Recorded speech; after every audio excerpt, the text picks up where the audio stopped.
हम अपना weight lose कैसे कर सकते हैं? रमजान तो सबसे बेहतरीन टाइम है ना वेट लॉस के लिए। प्रेग्नेंट जो खवातीन है वो रोजा रख सकती हैं? प्लीज प्रेग्नेंट खवातीन रोजे मत रखें। डायबिटीज पेशेंट है वो भी रोजे रखना चाहते हैं, आपने खुद से नहीं रखना है। तोन जिनकी निकली हुई है ना वो क्या करें? आपके पास डिफरेंट टाइप्स ऑफ टोन होती है। हमारी खवातीन के पीरियड्स के बड़े इशू, बहुत खुशी होती है आप इतने टेक्निकल क्वेश्चंस लेकर आते हैं। बच्चों की ग्रोथ के हवाले से बच्चों के कद नहीं बढ़ रहे। जब माँ काहिल होगी, सुस्त होगी, अपने दिन के घंटे अपने बच्चे के डिसिप्लिन पे नहीं लगाना चाहेगी। जिम का आपको पता दोबारा ट्रेंड शुरू हो गया है, सप्लीमेंट और स्टेरॉइड्स का इस्तेमाल हो रहा है, ये कितना को खत्म? तो लोग बहुत हैवी स्ट्रेंथ ट्रेनिंग करते हैं बात सिर्फ उनके लिए। डॉक्टर साहब बहुत सारी खवातीन हैं जो प्रेगनेंसी को लेकर बड़ी परेशान है, बच्चा नहीं हो रहा। अक्सर खवातीन में ओबेसिटी की वजह से भी वही उनके हार्मोन लेवल डिस्टर्ब हो जाते हैं। कब्ज का बड़ा इशू रहता है लोगों को, वो किस तरह रिजॉल्व हो सकता है? 3 प्रोडक्ट्स मेरे पास हैं कब्ज के लिए। बच्चे नहीं सोते रात को। Vitamin B6, B9, vitamin D की कमी है। डॉक्टर साहब आपको जैसे मैंने पहले दिन से देखा है अब दिन ब दिन खूबसूरत होती जा रही है।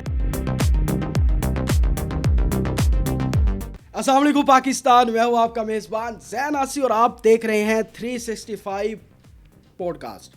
आज मेरे साथ जो गेस्ट मौजूद है ना, यकीन करें मेरे जितने भी व्यूवर्स हैं वो इतने ज़्यादा बेचैन थे कि डॉक्टर साहिबा को दोबारा बुलाया जाए। वो गेस्ट ऐसी हैं कि हर बंदा, हर फैमिली वाला उनको सुनता है, ना सिर्फ सुनता है बल्कि उनको फॉलो किया जाता है। यहाँ तक कि उनकी वीडियोस देखकर सक्खर से भी लोग यहाँ लाहौर आए उनसे मिलने के लिए, उनसे मशवरा लेने के लिए। यानी कि उनके जो जितने भी मशवरे होते हैं वो इतने ज़्यादा मुफीद होते हैं लोगों की सेहत के हवाले से। वो एक अलम बुलंद उन्होंने किया हुआ है और वो चाहती हैं कि घर बैठे जो है वो लोग अपना इलाज करें और किस तरह आप ग़ज़ा के ज़रिए अपनी सेहत को, अपनी फ़िटनेस को बरकरार रख सकते हैं। मेरे साथ मौजूद हैं मतलब वो किसी तारुफ की मोहताज नहीं है, जनाब डॉक्टर सहर चावला साहिबा। बहुत शुक्रिया डॉक्टर साहिबा, आपने अपना कीमती वक्त दिया, एक बार फिर आप हाज़िर हुई हैं। और ये जो आज का पॉडकास्ट है बड़ा अहम होने वाला है क्योंकि आगे रमज़ान भी है और रमज़ान में आपको पता है कि डाइट जो है लोगों की हिल जाती है। तो इस हवाले से हम बात करेंगे। सबसे पहले बात करेंगे वेट लॉस के हवाले से। आपका स्पेशलाइज्ड है इसमें? इन ऑल मेडिकल डिजीजेस सारों का मैं करती हूँ। बिल्कुल। अच्छा डॉक्टर साहब, आप रमज़ान के अंदर हम अपना वेट लूज कैसे कर सकते हैं? हमारी डाइट क्या होनी चाहिए? काइंडली बताइएगा। अच्छा, रमज़ान तो सबसे बेहतरीन टाइम है ना वेट लॉस के लिए, लेकिन उसका ये मतलब नहीं है, दोनों सेंटेंसेस को नाज़रीन ने कंफ्यूज नहीं करना कि रोज़े रखने से आप कमज़ोर या पतले आपका वेट लॉस नहीं हो जाता। लेकिन रमज़ान को वेट लॉस के लिए इस्तेमाल किया जा सकता है और वो कैसे इस्तेमाल किया जाता है ये मैं बात करूँगी। हमारे पास जो वेट लॉस का कॉन्सेप्ट है, मेटाबॉलिज्म को चेंज करने का प्रोसेस है, हमारे पास ब्लड शुगर लेवल्स को रेगुलेट करने का प्रोसेस है। वो जिस बुनियाद पर बेस्ड है वो आपके पास इंसुलिन सेंसिटिविटी है। यानी हमारे जिस्म का जो सबसे डोमिनेटिंग हार्मोन है, जो पूरे जिस्म के हार्मोन्स पे हावी हो जाता है, इंसुलिन, अगर हम उसको पालतू बना लेते हैं ना तो हम वजन भी लूज कर सकते हैं और अब अपने उसको पालतू बनाना होता है, अपने हार्मोन्स भी नॉर्मल कर सकते हैं। आपको पता है उसको पालतू बनाने के लिए सबसे स्ट्रॉन्ग हथियार क्या है, जिसको मैं अंग्रेज़ों का रोज़ा कहती हूँ, इंटरमिटेंट फास्टिंग। जब कम से कम आप 12 से 16 घंटे कुछ नहीं खाते तो आपके इंसुलिन लेवल 0 पे चले जाते हैं। इंसुलिन एक एनाबॉलिक हार्मोन है, जितनी देर वो जिस्म में हाई रहता है वो फैट भी बनाता है, वो ग्लूकोज लेवल भी रेस करता है, वो प्रोटीन सिंथेसिस भी करता है। जब इंसुलिन 0 पे जाता है फैट बनना बंद हो जाती है और जो इंसुलिन का अपोजिंग हार्मोन है, इंसुलिन का एक हार्मोन होता है दुश्मन होता है, उसको ग्लूकागॉन कहा जाता है। अगर इंसुलिन ऊपर होगा कभी ग्लूकागॉन ऊपर नहीं हो सकता, अगर ग्लूकागॉन ऊपर होगा इंसुलिन ऊपर नहीं हो सकता। दोनों एक ही ऑर्गन पैंक्रियास से निकलते हैं, अल्फा सेल से ग्लूकागॉन, बीटा सेल से इंसुलिन निकलता है। जब इंसुलिन नीचे जाता है ग्लूकागॉन ऊपर हो जाता है और उसके अपोजिंग फंक्शन स्टार्ट कर देता है। अब आप फैट बर्निंग मोड की तरफ चले जाते हैं। अब आप लाइपोजेनेसिस की जगह लाइपोलिसिस की तरफ चले जाते हैं, जहाँ पर इसके और भी बहुत सारे फ़वाइद होते हैं ज़ैन। जैसे फॉर एग्जांपल जिन लोगों को ब्रेन फॉग का प्रॉब्लम है उनका ब्रेन फॉग क्लियर हो सकता है इंसुलिन नीचे जाने से। जिनको डायबिटीज़ का प्रॉब्लम है, कोलेस्ट्रॉल का प्रॉब्लम है, ब्लड शुगर रेगुलेशन हो सकती है, आपकी मेमोरी शार्प हो सकती है, आपकी स्लीप बेटर हो सकती है, आपका इम्यून सिस्टम बेटर हो सकता है। उसके साथ साथ इसका बहुत बड़ा फ़ायदा ये है कि जब आपके इंसुलिन लेवल्स नीचे ड्रॉप करते हैं तो आपके जो चर्बी के सेल हैं वो इंसुलिन सेंसिटिव हो जाते हैं। तो अब जो ब्लड में ग्लूकोज था ना, वो चर्बी के सेल्स का ताला खोल के अंदर जा सकता है, जो कि पहले नहीं जा रहा था और ग्लूकोज कॉन्स्टेंटली रेज हो रहा था और बॉडी के पास और कोई चारा नहीं बचता सिवाय इसके कि वो फैट सेल्स को सुकेड़ना और छोटा करना शुरू कर दे। तो रोज़े की अपनी साइंस और अपनी बुनियाद तो आपको इस तरह से मैंने सेल के अंदर जाके समझाया वेट लॉस में किस तरह हेल्प करेगी। अब menu of items, choice of items हम क्या करते हैं ये भी आपको हेल्प करेगा। अब आप अगर कहें कि जी मैंने तो सिर्फ सहर और अफ्तार में खाया था और डॉक्टर साहर कह रही थी वज़न लूज़ होना था तो वज़न लूज़ नहीं हुआ। अगर आप सहरी में जाके लाहौर शहर शहर में जाके अनारकली में जाके पाए खा लेंगे और अफ्तारी में फिर आप समोसे पकौड़े खा लेंगे और इतना इतना सारा मीठा और केक खा लेंगे तो वज़न कम नहीं होना। तो आपने अपनी अफ्तारी सहरी को कंपैरेटिवली थोड़ा सा हायर एंड पे रखना है, लेकिन अफ्तारी को आपने बहुत लाइट रखना है। कोशिश आपने करनी है, ये मैं किसी डिजीज़ कंडीशंस वाले पेशेंट्स के लिए ज़हन नहीं बता रही हूँ, मैं जनरल जिनकी नॉर्मल हेल्थ है उन लोगों के लिए बता रही हूँ। कोशिश करें कि अफ्तारी में ज़्यादातर आपके पास प्रोटीन पोर्शंस ही हों, चाहे वो रेड मीट के पोर्शंस हो चाहे वो वाइट मीट के पोर्शंस हो, और हल्का फुल्का सैलड हो। ये जो आप इतने ज़्यादा फ्रूट चाटों के बॉल लेते हैं ना, ये आपके वेट गेन करवाता है, बिकॉज फ्रूट चाट की अगर आप एक प्लेट लें तो उसमें 3 से 4 फल तो कटा होता है ना। अच्छा, फिर गलती हम उसमें करते हैं कि हम ये आर्टिफिशियल ऑरेंज जूस भी डालते हैं, हम चीनियाँ भी डालते हैं, फ्रूट का अपना शुगर भी होता है। तो ये फ्रूट चाटें, ये समोसे, ये पकौड़े, ये चीज़ें आप भूल जाएं। आप अपनी प्रोटीन मीट जैसे ग्रिल्ड स्टेक्स और इस तरह की सर्विंग्स लें। अगर आपके घर में सालन बना हुआ है, आप खाली बोटियां वगैरह ले लें, थोड़ा सा आप सैलड ले लें, लेकिन सैलड पे भी थोड़ा सा हाथ हौला रखें, क्योंकि अगर बहुत ज़्यादा फाइबर आप अफ्तारी के टाइम लेंगे वो भी आपको थोड़ी सी गैस और ब्लोटिंग कर सकता है। और सहरी के टाइम आपने अपनी डाइट को फाइबर में सबसे ज़्यादा कोशिश करनी है, आपने रिच रखना है और गुड फैट कॉन्टेंट रखना है। फैट कॉन्टेंट इसलिए कि जनाब हमारा तबीयत कब ख़राब होना शुरू होती है भूख से, हमें रोज़े तड़पाना कब शुरू करता है, तब तड़पाना शुरू करता है जब मेरी ब्लड शुगर लेवल नीचे जाती है। अब खाने के ज़हन हमारे पास 3 कंपोनेंट्स होते हैं मेन, जो बड़े मैक्रो और माइक्रो। जो मैक्रो होते हैं, मैं कंटिन्यू करती जाऊँ चलें ठीक है। जो कार्बोहाइड्रेट होता है, प्रोटीन होता है और फैट होता है। अब कार्बोहाइड्रेट, प्रोटीन और फैट में से आपको पता है इन तीनों में से कौन सा मैक्रो कंपोनेंट है जो ब्लड में सबसे कम ग्लूकोज रेज करता है, जिसको बुरा समझा जाता है? फैट। ये जो देसी घी है, ये जो जैतून के तेल है, ये जो अंडे की जर्दियाँ, ये जो गोश्त की चर्बी है, कभी ना नाश्ते में या सहरी में 2 अंडे की जर्दियाँ खा के देखें और उसके बरक्स कभी नाश्ते में बिरयानी की प्लेट खा के देखें। बिरयानी की प्लेट खा के सुबह 9-10 बजे ही आपका भूख से हाल बुरा हो रहा होगा, और 2 अंडे आप फुल अगर ग्लूटेन फ्री मल्टीग्रेन रोटी के साथ खा लें। अगर आप अंडे की जर्दियाँ लेते हैं, आप ग्लूटेन फ्री आटा लेते हैं, जैसे मेरी brand holistic wisdom by Sahar Chawla का भी ग्लूटेन फ्री आटा है, जिसमें सफ़ेद आटा नहीं है, चीनी नहीं है, उसमें मैंने जवार, बाजरा, मकई, जौ, ये सारे बेहतरीन सीड्स, स्वांजना, फ्लैक्स सीड्स, पम्पकिन सीड्स, सब कुछ शामिल किया है। आप सोचें आप कोई इस तरह की ग़िज़ा लेते हैं, आप इस तरह की कोई रोटी चपाती लेते हैं, और साथ आपकी ब्लड में इंसुलिन स्पाइक भी नहीं करेगा, क्योंकि देसी घी भी गुड फैट है, अंडे की जर्दियाँ भी गुड फैट है। ये जो मैंने आपको ग्लूटेन फ्री आटा बताया है, मल्टीग्रेन जैसे मैंने अपना आटा बताया है, ये भी आपके पास जो है हाई फाइबर सोर्स है। हाई फाइबर सोर्स आपके पास क्या करता है, जब आप हाई फाइबर सोर्स लेते हैं तो वो स्टमक में जाके ना खाने को रोक के उसके साथ एक जेल बना देता है। अब ये खाने और स्टमक की जेल बन गई है। अब ये जेल इतनी आसानी से रिलीज़ नहीं होती, इसको मेडिकल लैंग्वेज में आप कहते हैं कि गैस्ट्रिक एम्प्टिंग स्लो हो गई है। याद रखिएगा ज़हन कि जिस खाने की गैस्ट्रिक एम्प्टिंग स्लो होती है वो कभी भी आपको ब्लड शुगर स्पाइक नहीं करता। वो कहते हैं ना कि जो चीज़ बहुत ज़्यादा आपको, अगर किसी इंसान का रवैया बहुत शुरू में आपको ऊपर चढ़ा रहा है तो वो इतनी जल्दी आपको नीचे उतारता भी है। तो कोई अगर बहुत ज़्यादा चमचेगिरी करे तो उस पर खुश नहीं होना चाहिए। हम सबको इस तरह के तल्ख तजुर्बे होंगे ज़िंदगी में, ठीक है ना। उसी तरह वो खाना जो एकदम जैसे चॉकलेट्स और मीठा आपको एकदम हाई दे, वो आपको एकदम नीचे भी लेकर आते हैं। तो ये जो दलिए हैं, ठीक है, ये जो मल्टीग्रेन आटे हैं, ये जो देसी घी हैं, ये जो गोश्त वगैरह हैं, ये स्लो आपकी बॉडी को सस्टेन रिलीज ऑफ ग्लूकोज और sustain release of energy provide करते हैं, और फिर वो आहिस्ता आहिस्ता नीचे भी आती है। तो जब वो ब्लड शुगर आहिस्ता आहिस्ता नीचे आता है, बहुत देर तक आपका पेट भरा रहता है। ये जो फाइबर है, जिस तरह मैं अपना मल्टीग्रेन आटा बता रही हूँ, ये जो आपके पास जेल बनाता है ना, इस जेल का एक और फ़ायदा भी होता है आपके पास। जब आपके पास गैस्ट्रिक एम्प्टिंग इतनी ज़्यादा स्लो होती है तो आपका पेट भी ज़्यादा देर तक भरा रहता है, शुगर स्पाइक्स भी ऊपर नीचे नहीं हो रही हैं और पेट भी ज़्यादा देर तक भरा रहेगा। एक और बहुत अच्छी ऑप्शन आपके पास सहरी में, आपके पास जौ का दलिया भी हो सकता है ऑर्गेनिक नट्स और सीड्स के साथ। मैं आपको बताती हूँ मैं आपको जौ का दलिया क्यों कह रही हूँ ग्राइंडेड नट्स और सीड्स के साथ। जो ओट होता है ना आपके पास, उसमें जो काइंड ऑफ फाइबर होता है वो आपके पास it's kind of a soluble fibre, जिसको आप बीटा ग्लूकेन कहते हैं। ये जो मैंने जेल बनाने वाली सलाहियत रखी बताई है ना आपको फाइबर में, ये बीटा ग्लूकेन में सबसे ज़्यादा होती है।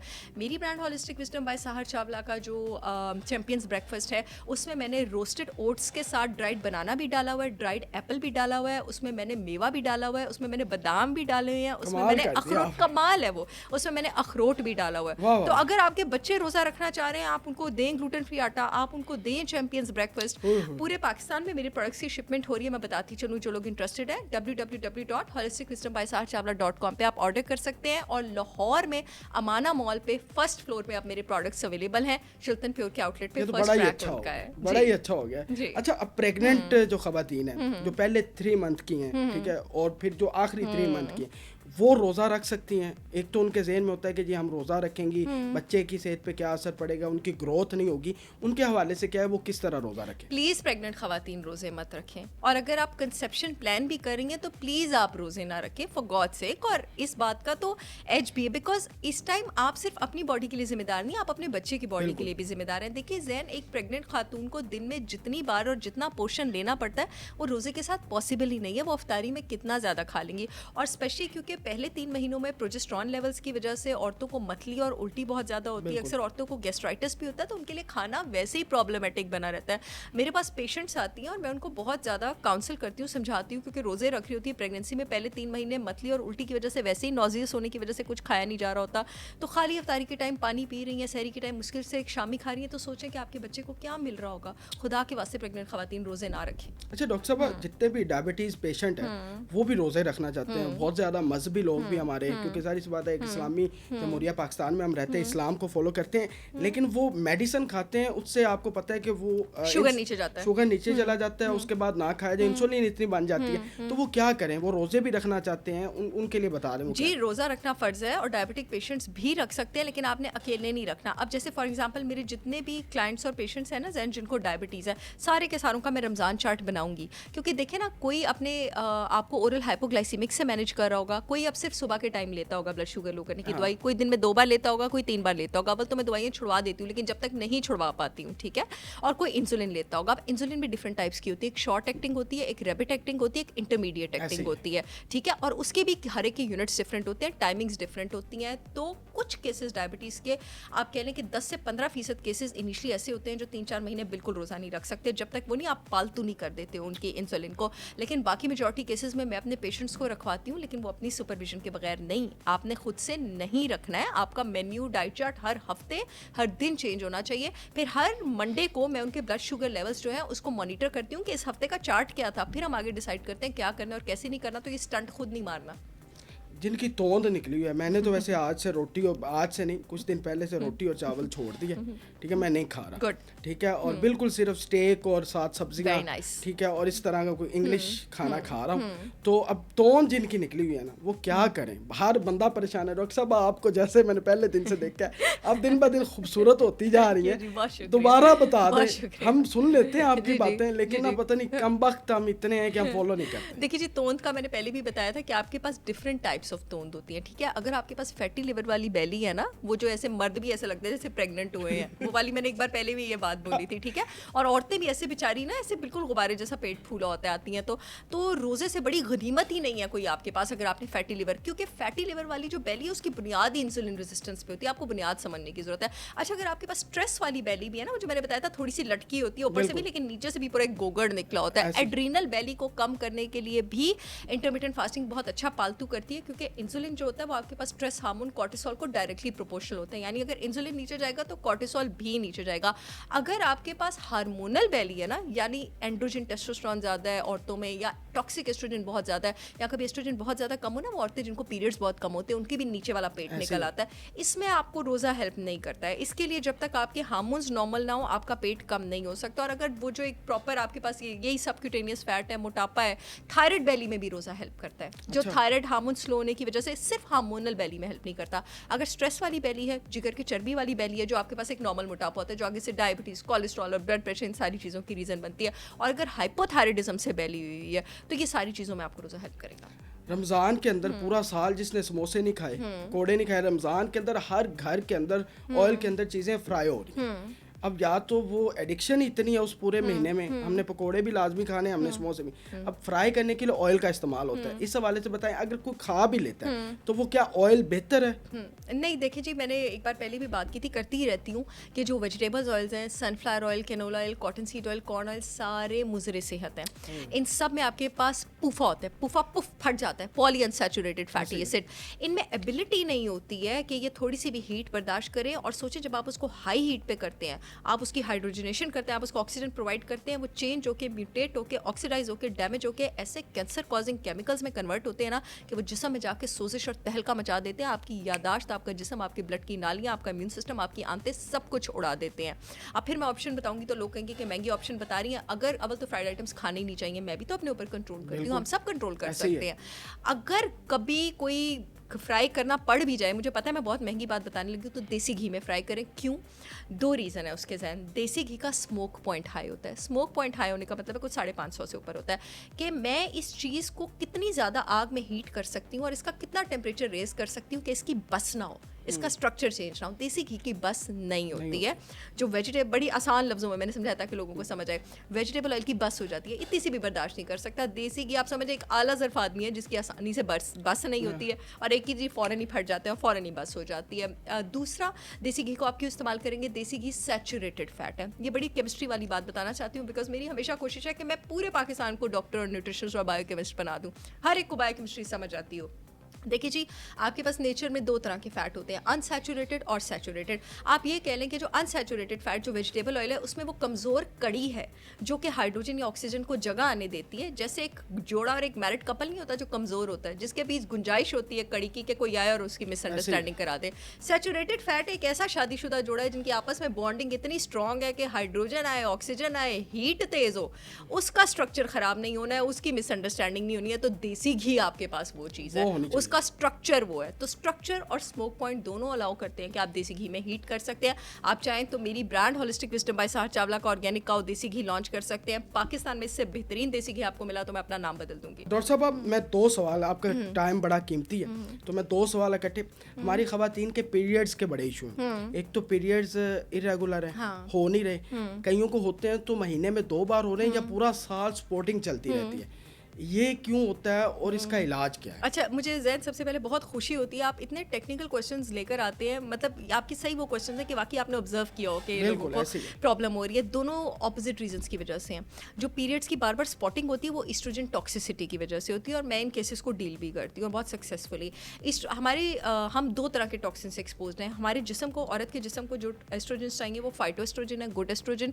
जो नहीं चाहिए, जो मर्द भी जिसके असरात में इस वक्त आप कह लें इन्वॉल्व है, वो है जीनो एस्ट्रोजन, टॉक्सिक एस्ट्रोजन। अब ये जीनो एस्ट्रोजन किस किस चीज़ में है? जंक फूड में है, कॉस्मेटिक प्रोडक्ट्स में जो अनफॉर्चुनेटली हम औरतें बहुत इस्तेमाल करती हैं, सिंथेटिक शैम्पूज़ में, सिंथेटिक ऑयल्स में, हर्बिसाइड्स में, इंसेक्टिसाइड्स में। यानी आप ये कह लें कि मैं सारी ज़िंदगी जीनो एस्ट्रोजन को एक्सपोज हूँ, मैं भी और आप भी। अब इन जीनो एस्ट्रोजन को किसने जिस्म से खारिज करके निकालना होता है? लिवर ने। आपका लिवर जितना अच्छा फंक्शन करेगा, आप इनको उतनी ही जल्दी जिस्म से बाहर खारिज करेंगे। जिसका लिवर कमज़ोर है उसके अंदर ये जीनो एस्ट्रोजन ज़्यादा बढ़ेगा। इसको कहते हैं एस्ट्रोजन टॉक्सिसिटी। और यहाँ से शुरू होती है महीने में 2-2, 3-3 बार पीरियड्स और स्पॉटिंग की शुरुआत। यानी किसको कंट्रोल करना है? कितनी टेक्निकल बात है, जिगर को कंट्रोल करना है, ठीक है, जिगर ने उसको बाहर निकालना है। और दूसरा मुझे क्या ख्याल करना है, मुझे फाइटोएस्ट्रोजन भी अपनी डाइट में इंक्लूडेड रखना है, गुड वाली चीज़ को भी इंक्लूडेड रखना है। अब क्या होता है आपको पता है, ये बात सिर्फ ज़्यादा ब्लीडिंग पे ख़त्म नहीं होती है। यहाँ से छाती में सिस्ट भी बनती है, यूट्रस में सिस्ट भी बनती है, यूट्रस की लाइनिंग भी थिक होती है, एंडोमेट्रियोसिस भी होता है, यहाँ तक कि ब्रेस्ट कैंसर की जो माचिस की तीली है ना, वो आपके पास यही एस्ट्रोजन टॉक्सिसिटी है। तो मैं अपने जिगर की हेल्थ कैसे ख़राब कर रही हूँ? मैं अपने जिगर की हेल्थ ख़राब करूँगी जंक फूड खा के, वेजिटेबल ऑयल लेके, शुगरी आइटम्स खा के, बेकरी आइटम्स खा के, ये सब करके मैं अपने जिगर की हेल्थ ख़राब रखूंगी। मेरे जिगर की, और फाइटोएस्ट्रोजेंस जब नहीं लूँगी। फाइटोएस्ट्रोजेंस किस चीज़ों में है? फाइटोएस्ट्रोजेंस हरी सब्जियों में है आपके पास, फाइटोएस्ट्रोजेंस आपके पास स्ट्रॉबेरीज में है, फाइटोएस्ट्रोजेंस आपके पास अनार में है, फाइटोएस्ट्रोजेंस और ओमेगा 3 फैटी एसिड्स आपके पास सीड्स में है, नट्स में, ऑयल्स में, फैटी फिश में है। जब मैं अच्छी ग़िज़ा नहीं खाऊंगी और मैं अपने इंसुलिन लेवल्स रेस करूंगी, मैं अपने लिवर का बेड़ा गर्क करूंगी, तो मैंने अपने आप को खुद पहुंचाया है 45-50 साल की उम्र तक। अब जब ऐसी पेशेंट ऐसी डॉक्टर गायनेकोलॉजिस्ट के पास जाएगी, वो कहेगी हाँ जी फाइब्रॉइड निकाल दो, यूट्रस निकाल दो, ओवरियां निकाल दो। लेकिन शुरुआत कहाँ से हुई थी? शुरुआत वहाँ से हुई थी। मेरे पास पेशेंट्स अगर एक्सट्रीम में भी आते हैं तो जो मेरा ट्रीटमेंट मोडालिटी होता है ना जैन, मैं आगे स्कैंटी मेंस्ट्रुएशन पे भी आती हूँ। मैं उनके लिवर को डिटॉक्स करना स्टार्ट करती हूँ। फिर मैं उनको वो केमिकल्स देती हूँ जो कि ईस्ट्रोजन टॉक्सिसिटी को रिवर्स करें on a safe dose, on a side dose. और फिर मैं उनको वो डाइट देती हूँ जो फाइटोएस्ट्रोजेंस में रिच हो। अगेन हर पेशेंट पे बीमारी डिफरेंट तरह से असर करती है, तो मेरी ट्रीटमेंट मोडालिटी जो है वो भी डिफरेंट होती है। अब आ जाते हैं स्कैंटी मेंस्ट्रुएशन की तरफ। यहाँ पे एस्ट्रोजन कम है, ठीक है, टॉक्सिक एस्ट्रोजन भी नहीं है और फाइटोएस्ट्रोजन बहुत ज़्यादा कम है। इन पेशेंट्स का ट्रीटमेंट आप, और दूसरा इनमें एंड्रोजन और टेस्टोस्टेरोन भी आपके पास ज़्यादा हो जाता है, जैसे पीसीओएस की लड़कियों में होता है। फिर हम यहाँ पे वो हर्ब्स इंट्रोड्यूस करवाते हैं जो कि आपके पास एंड्रोजन और टेस्टोस्टेरोन लोअर करता है, और वो खाने इंक्लूड करते हैं जो आपके पास एस्ट्रोजन ऊपर लेके जाता है। और अगेन लिवर हेल्थ पर भी हम हम गौर करते हैं, this is how we treat it. आपने अभी सिस्ट की बात की, तो आपकी जो आपकी कंपनी है उसमें भी हर्ब्स हैं, वो भी बता दें कि सिस्ट, पानी वाली सिस्ट को किस तरह रोका जा सकता है, वो जो हर्ब्स हैं वो भी बता दें, ताकि जो खवातीन मंगवाना चाहे बेचारी उनका तो वो दर्द से बुरा हाल होता है। मेरी बहुत सारी क्लाइंट्स मुझे ज़हन दुआएं देती हैं माशाल्लाह, लोगों का जिन बच्चों को इतने सालों से पीरियड्स नहीं आ रहे थे, माशाल्लाह ट्रीटमेंट प्लान्स, अल्लाह का शुक्र है मैं पब्लिक फोरम पे बोल रही हूँ, और मेरे प्रोडक्ट हार्मोलेंस से उनको पीरियड्स आए हैं। हार्मोलेंस में जनाब मैंने शतावरी, अश्वगंधा, अशोका और आंवला शामिल किया हुआ। शतावरी का लफ्ज़ शत से निकला है, आयुर्वेदिक का लफ्ज़ है। शत का मतलब है 100 से ज़्यादा फ़वाइद वाली जड़ी बूटी। इसका कोई साइड इफेक्ट नहीं है, पाकिस्तान की सारी लैब और अथॉरिटी से अप्रूव्ड है। इसका 1 टीस्पून आपने दही में रात को सोने से पहले लेना है, और 2 से 3 महीने में आपको रिजल्ट्स आना शुरू हो जाएंगे, सिस्ट रिजॉल्व करने में, पीरियड्स और हार्मोन्स को नॉर्मल करने में, और वेट लॉस करने में भी ये हेल्प करेगा। बड़ी कमाल की बात बता दी, जल्दी जल्दी ऑर्डर करने। अच्छा डॉक्टर साहब, मौसम चेंज हो गया, जैसे मौसम चेंज होता है खवातीन अपने चेहरे को लेके बहुत सेंसिटिव हो जाती है, फार्मूलाज क्रीम चलना शुरू हो जाती हैं चेहरे पे, ठीक है, फेयर एंड लवली का इस्तेमाल बहुत ज़्यादा हो जाता है, इंस्टेंट जो भी वाइट करने की क्रीमें वो इस्तेमाल करते हैं। ऐसा कौन सा फार्मूला है जिससे ना तो स्किन को कुछ मसला हो और वो वाइट भी जिस तरह वो चाहती हैं उनका चेहरा ग्लो करे, तो वो बता दें। अच्छा, चेहरा वाइट होने की तरफ कभी भी ना भागें, स्किन अच्छी करने की तरफ और स्किन ग्लो करने की तरफ भागें, और वो हो भी सकती है। देखिए जी, आपका जो कॉम्प्लेक्शन है ये आपका एक मोस्टली जेनेटिक ट्रेट है। अनलेस एंड अनटिल आपने अपने आप को बहुत इग्नोर किया, आपने सनब्लॉक यूज़ नहीं किया, तो उसमें कॉम्प्लेक्शन ख़राब भी हो जाते हैं। लोग सनब्लॉक यूज़ ना करें, मैंने प्रॉपर देखा है, इतने गोरे चिट्टे लोगों का प्रॉपर डार्क कलर हो जाता है। सबसे पहले देखिए जी, अपनी जीन्स की इज्जत करें, अपने कॉम्प्लेक्शन की इज्जत करें जो अल्लाह ताला की तरफ से आपको मिले, और यकीन करें कि अल्लाह ताला ने आपको जो कॉम्प्लेक्शन, कद, जिस्म तो खैर हमारे अपने बस में होता है आफ्टर सर्टेन टाइम, और नाक नक्शा दिया वो आपके लिए बेहतरीन था। हाँ, स्किन आपको अपनी बेटर करनी चाहिए, स्किन आपकी ग्लो करनी चाहिए, खास करके औरतों के लिए। एक औरत के हार्मोन्स जितने अच्छे होंगे ना, उसकी स्किन उतनी ज़्यादा अच्छी होगी। अगर औरत के जिस्म में टेस्टोस्टेरोन और मेल हार्मोन ऊपर जाएगा और उसके जिस्म से जिंक कम होगा, उसके मुंह पे हर वक्त दाने ही रहेंगे। बिल्कुल, मर्द और औरतें दोनों। अगर आपके खाने में जंक फूड इंक्लूडेड है, शुगर इंक्लूडेड है, रिफाइंड कार्ब्स इंक्लूडेड है, वेजिटेबल ऑयल्स इंक्लूडेड है, आपके मुंह पे हर वक्त दाने रहेंगे। सबसे पहले तो आप अपने आप को अंदर से क्लेंस करने की कोशिश करें। मैं इतना हैरान होती हूँ, मैं देखती हूँ पेशेंट्स मेरे पास आती हैं, इतने महंगे महंगे फेशियल्स और सब कुछ कराएंगी, और वेटिंग रूम में बाहर हाथ में डोनट पकड़ा होगा। आप पहले उन रिफाइंड कार्ब्स और शुगर्स को तो जिस्म से निकालें। देखिए जी, ये जो आप शुगर और रिफाइंड कार्ब्स लेती हैं, इसके जो स्टार्चेस होते हैं, ये जो आपकी स्किन की प्रोटीन होती है कोलेजन, इसके साथ जाके एक एडक्ट बना लेते हैं, उसको कहते हैं AGE, advance glycation end product. ये एडवांस ग्लाइकेशन एंड प्रोडक्ट इंतहाई इन्फ्लेमेटरी है, ये आपके चेहरे की तो वो करता ही है, इन्फ्लेमेशन करता ही है, नहीं करता ही है। ये फिर आपकी ब्लड में, आपकी ब्लड वेसल्स में भी क्लॉग होता है, वहाँ पे भी आपको blood pressure, stroke, heart disease, cholesterol, ये सारे आपके पास प्रॉब्लम्स करता है। Also vitamin A, vitamin D, vitamin E और ओमेगा 3 फैटी एसिड्स की इंटेक अगर आपकी डाइट में अच्छी होगी तो आपकी स्किन चमकेगी, आपको कुछ नहीं करना पड़ेगा। विटामिन A का रिचेस्ट सोर्स हमारे पास ऑर्गन मीट होता है और रेड मीट होता है। विटामिन D के आप सप्लीमेंटल इंजेक्शंस भी ले सकते हैं, अदरवाइज वो हमारे पास फैटी फिश में अवेलेबल है, एनिमल डेयरी में अवेलेबल है, जिसको सूट करती है। विटामिन E जो है, विटामिन E का रिचेस्ट सोर्स अगेन आपके पास रेड मीट होता है, ग्राइंडेड नट्स और सीड्स होते हैं। विटामिन E के आप सप्लीमेंट्स भी ले सकते हैं। अगर आप अफोर्ड कर सकते हैं तो स्किन बेटर करने के लिए एक बड़ा ही बेहतरीन सिंथेटिक सप्लीमेंट होता है, extra virgin cod liver oil. इसमें विटामिन A, D, E और ओमेगा 3 फैटी एसिड्स होते हैं। ओमेगा 3 फैटी एसिड्स वो फैटी एसिड्स हैं जिसको हमारा जिस्म नहीं बना सकता और इसको बाहर से लेना ज़रूरी है। ये आपके पास देसी घी में होते हैं, अंडे की जर्दियों में होते हैं, आपके पास फैटी फिश में होते हैं, कुछ अमाउंट में रेड मीट में होते हैं, ग्राइंडेड नट्स और सीड्स में होते हैं। इन ओमेगा 3 फैटी एसिड्स का काम होता है आपकी जिल्द का मॉइस्चर मेंटेन करना। जिस इंसान के जिस्म में ओमेगा 3 फैटी एसिड्स अच्छे नहीं होते, उसकी स्किन ड्राई और क्रैकी होती है, उसकी बालों की भी जो होते हैं ना, एक टिपिकल सी स्केली सी अपीयरेंस होती है। ओमेगा 3 फैटी एसिड्स आई हेल्थ और हार्ट हेल्थ और ब्रेन में इन्फ्लेमेशन कम करने के लिए भी बहुत अच्छे हैं। जैसे ही प्रेग्नेंट खवातीन पहली प्रेगनेंसी अपना पूरा मुकम्मल करती हैं तो उनके चेहरे पे ना स्याहियां बन जाती हैं, वो ब्लड की कमी की वजह से, ठीक है, और किसी भी वजह से वो बेचारी सारी जिंदगी अपने चेहरे पे उन्हीं नक्शों के साथ रहती हैं। कितनी खूबसूरत होती थी, लेकिन प्रेगनेंसी के बाद उसको किस तरह रिकवर किया जा? बहुत सारी मेरी पेशेंट्स हैं जिनको B विटामिन्स की कमी थी और B विटामिन्स उनके सप्लीमेंट करके उनकी प्रॉपर मुंह से छाइयाँ गायब हुई हैं।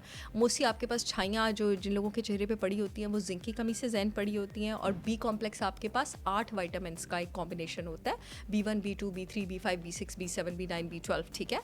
तो आप एक B कॉम्प्लेक्स सप्लीमेंट लें और उसके साथ साथ आप अपनी डाइट से सारे रिफाइंड कार्ब्स वगैरह सब कुछ निकालें और थोड़ा स्ट्रेस भी अपनी डाइट में कम करें।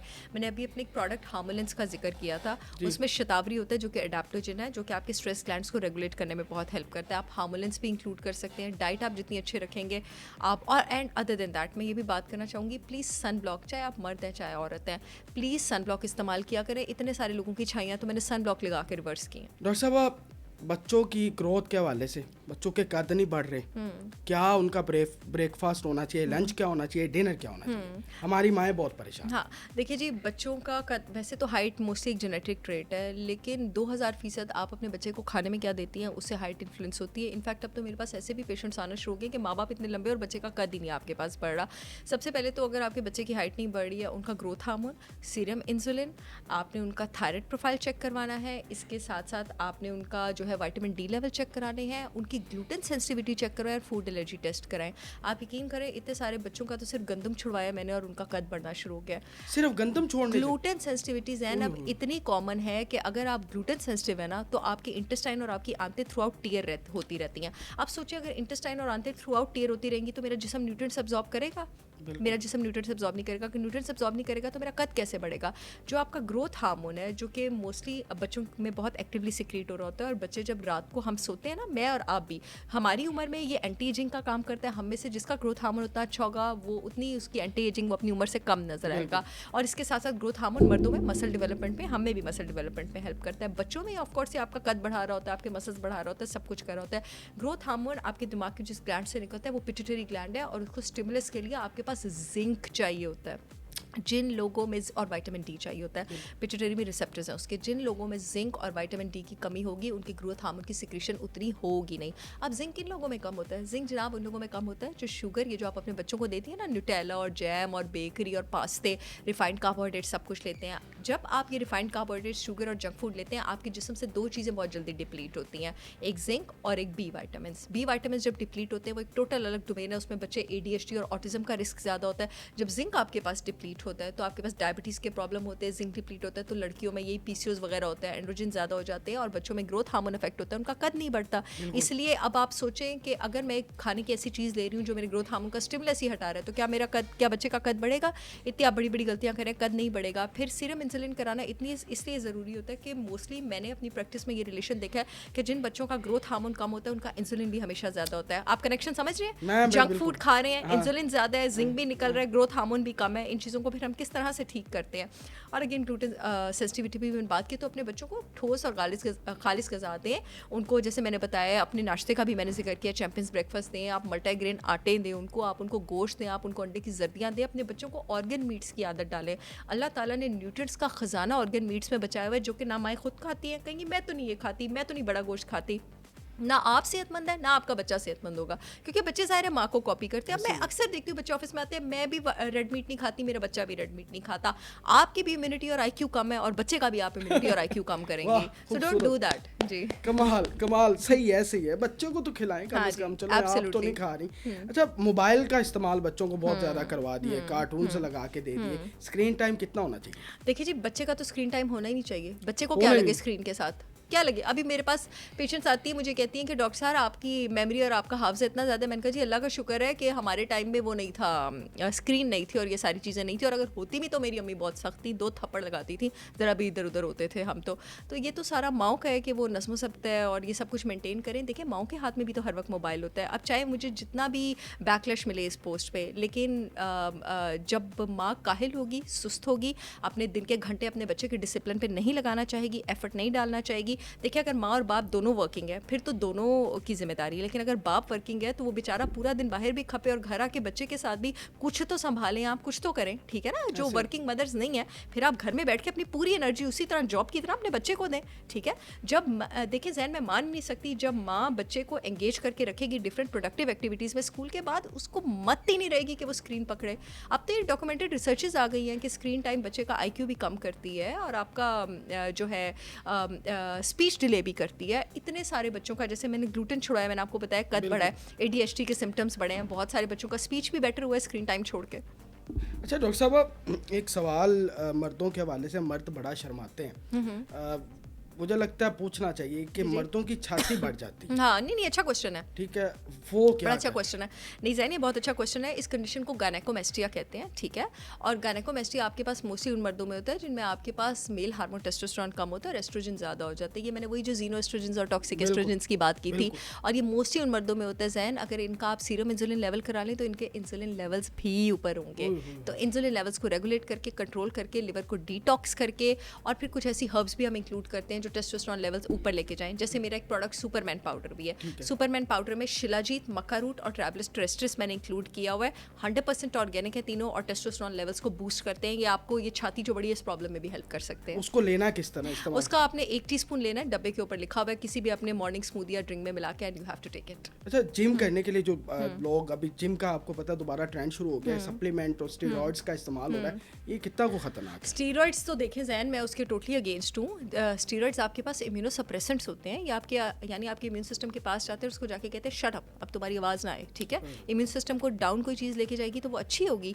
ये ऑटोइम्यून डिजीज़ में स्टीरॉइड क्यों दिया जाता है? ऑटोइम्यून डिजीज़ में इम्यून सिस्टम हाइपर एक्टिव हुआ होता है ना, अपने अगेंस्ट हुआ होता है, तो स्टीरॉइड इसलिए दिया होता है कि उसको ठंडा मट्ठा कर दिया जाए, इससे एकदम जो भी एक्जिमा होता है, फ्लेयर अप होता है, जो भी आपको पास आईबीडी के सिम्टम्स होते हैं वो सारे ठीक हो जाते हैं। तो अगर आप नॉर्मल केसेस में ये सारी चीज़ें लेंगे तो क्या ये अच्छी हैं? ऑफ कोर्स ये आगे जाके, मेरे पास एक बार एक आए थे पेशेंट गुजरावाला के, बड़े कोई पहलवान थे, बड़े उन्होंने स्टीरॉइड्स वगैरह लिए हुए थे, अब उनसे पानी भी नहीं पिया जाता, ठीक है, जो इतने अरसे से वो सारी चीज़ें ले रहे थे। जहाँ तक आ गई बात सप्लीमेंट्स की, सब supplements are very healthy. Coffee, creatinine, लेकिन आपने सुपरविजन के अंदर लेना है। अगर आप concentrated branch chain amino acids लेते हैं जो कि प्रोटीन शेक्स की सूरत में आते हैं, प्रोवाइडेड के वो शुगर फ्री हों, ठीक है, लैक्टोज फ्री हों आपके पास, तो दे आर गुड। क्योंकि जो लोग बहुत ज़्यादा इंटेंस स्ट्रेंथ ट्रेनिंग करते हैं उनको BCAAs यानी ब्रांच चेन अमाइनो एसिड्स का एक कॉन्सेंट्रेट चाहिए होता है। मैं बता देती हूँ नाजरीन को वो क्या है। ब्रांच चेन अमाइनो एसिड्स 3 होते हैं आपके पास, वेलिन, ल्यूसीन और आइसोल्यूसीन। प्रोटीन हमारे पास जो है वो 21 तरह के जुज़ और अमाइनो एसिड से बनता है, जिसमें से 3 ब्रांच चेन होते हैं जो मसल बनाते हैं। इनका हेल्दी एक अच्छी कंपनी का कॉन्सेंट्रेट जो लोग बहुत हैवी स्ट्रेंथ ट्रेनिंग करते हैं, बात सिर्फ उनके लिए, प्री वर्कआउट और पोस्ट वर्कआउट लेते हैं तो इट कैन हेल्प देम, इसमें कोई बुराई नहीं है। अच्छा डॉक्टर साहब, बहुत सारी खवातीन हैं जो प्रेगनेंसी को लेकर बड़ी परेशान है, बच्चा नहीं हो रहा और वो इलाज करवा के तंग आ चुकी हैं। क्या एग्स की कमज़ोरी है या स्पर्म की कमज़ोरी है? इस हवाले से थोड़ा सा जैन की तो बहुत ही बड़ा टॉपिक है ना, कोई भी वजह हो सकती है। देखिए, ट्यूब्स में कोई ब्लॉकेज हो सकती है, हो सकता है कि उनके एग्स मैच्योर ही ना होते हो। अच्छा, एग्स मैच्योर होते हो तो हो सकता है एग्स रिलीज ही ना होते हो सकता है कि उनके FSH-LH का रेशो ख़राब हो सकता है उनके एस्ट्रोजन प्रोजेस्टेरोन का रेशो ख़राब हो सकता है कि उनका मेल हार्मोन बहुत ज़्यादा हो, ठीक है, इट कुड बी एनीथिंग। अक्सर ख़वातीन में ओबेसिटी की वजह से भी वही उनके हार्मोन लेवल डिस्टर्ब हो जाते हैं। मोटी औरतों के आड़े बहुत ज़्यादा आ जाता है, इनफर्टिलिटी बहुत ज़्यादा आता है, बांझपन। फिर मर्दों में भी बहुत सारे प्रॉब्लम हो सकते हैं, टेस्टोस्टेरोन भी कम हो सकता है, स्पर्म मोटिलिटी का इशू हो सकता है, स्पर्म क्वालिटी का इशू हो सकता है, स्पर्म क्वांटिटी का इशू हो सकता है, बहुत सारी रीजंस हो सकते हैं। आप अपना अपॉइंटमेंट का बता दें किस तरह लेनी है आपसे, किस तरह आपसे मिल सकता है? बहुत सारी खवातीन मुझसे कॉल करके पूछ रही होती हैं कि किस तरह डॉक्टर, और आप किस वक्त कहाँ बैठती हैं, ये कम से कम थोड़ा सा बताएं। जी, मैं लाहौर में प्रैक्टिस करती हूँ और ऑनलाइन कंसल्टेशंस मैं पूरी दुनिया में करती हूँ। लाहौर में मैं smile on medical and dental centre में प्रैक्टिस करती हूँ। जब आप गूगल पे जाएंगे डॉक्टर साहर चावला के क्लिनिक के नाम से लाहौर के क्लिनिक की लोकेशन है, लेकिन आप डायरेक्टली मुझे व्हाट्सएप करके मुझसे अपॉइंटमेंट ले सकते हैं। आपने मुझे कॉल नहीं करनी, चाहे आपको मुझसे लाहौर में अपॉइंटमेंट चाहिए, चाहे ऑनलाइन अपॉइंटमेंट चाहिए। इस वक्त 26 मुल्कों में मेरे पेशेंट हैं। आपने 0321943669 पर व्हाट्सएप करना है, कॉल नहीं करनी। एक दिन के अंदर अपॉइंटमेंट मिल जाएगी। चलें। अच्छा डॉक्टर साहब, कब्ज़ का बड़ा इशू है, बल्कि कुछ मैंने आपके साथ पॉडकास्ट किया था तो सक्खर से एक आदमी हमारे चैनल तक आया कि मैंने डॉक्टर साहब चावला से मिलना है।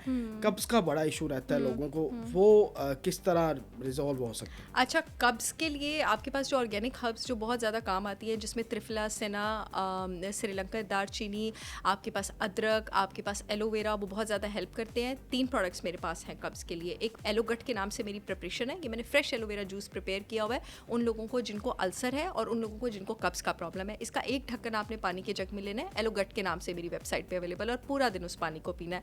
2 मेरे प्रोडक्ट्स हैं, एक गट रिपेयर पाउडर और एक कॉन्स्टी रिलीफ। कॉन्स्टी रिलीफ मैंने बनाया ही कब्ज़ के लिए। दोनों का 1-1 टीस्पून आपने रात को दही में लेना है, उसको मिक्स करना है और आपने रात को ले लेना है। सिंथेटिक सप्लीमेंट में से एक मैग्नीशियम सिट्रेट आप लेंगे 500 मिलीग्राम रात को सोने से पहले, और एक बी कॉम्प्लेक्स सप्लीमेंट लेंगे आप रोज़ सुबह एम्प्टी स्टमक, और इसके साथ साथ एक मल्टा एंजाइम कॉम्प्लेक्स लेंगे दिन में twice daily with meal feels और इसके साथ साथ अपनी बॉडी की आवाज़ सुनेंगे कि खा क्या रहे हैं, कहीं गंदम तो तंग नहीं कर रहा, दूध तो तंग नहीं कर रहा, चावल तो तंग नहीं कर रहा, ठीक है, तो इंशाल्लाह कब्ज़ रिलीफ हो जाएगी। सही हो जाएगी। अच्छा, बच्चे नहीं सोते रात को, मेरी अपनी बेटी भी सो नहीं रही, 5 साल की है, वो रात लेट तक जागती है और सुबह जल्दी उठ जाती है, नींद नहीं, बच्चों में नींद उठ गई है। हाइपर एक्टिविटी है ये ज़हन आपको ज़रूर चेक कराना चाहिए। Vitamin B6, B9, vitamin D की कमी है। ये जो आपका B6, B9 और विटामिन डी है ना, ये आपके सेरोटोनिन आपका वो हार्मोन है जो आपका मूड रेगुलेट करता है, बॉडी टेम्परेचर रेगुलेट करता है, भूख रेगुलेट करता है और स्लीप वेक साइकिल रेगुलेट करता है। ये आप जो अपनी बच्ची की और बच्चों का बता रहे हैं, ये हाइपर एक्टिविटी की निशानदेही करता है। बी विटामिन की कमी है, विटामिन डी की कमी है, थोड़ी सी जिंक की भी कमी है। जब ये कमियाँ पूरी होंगी तो आप देखिएगा उनका स्लीप साइकिल बेटर हो जाएगा। डाइट दें उनको?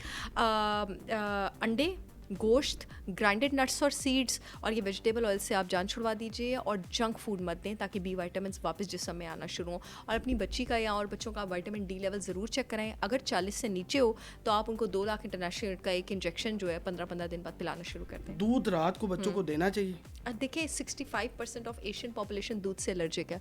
आप सोचें, आप जैन अगर पाकिस्तान में 100 बच्चे हैं तो 65 बच्चों को दूध हज़म नहीं होता, लेकिन हम ज़बरदस्ती उनको दूध देते हैं और हम जब वो चीज़ देंगे जो बच्चों को हज़म नहीं होती है तो उनको कितनी ज़्यादा प्रॉब्लम होगी।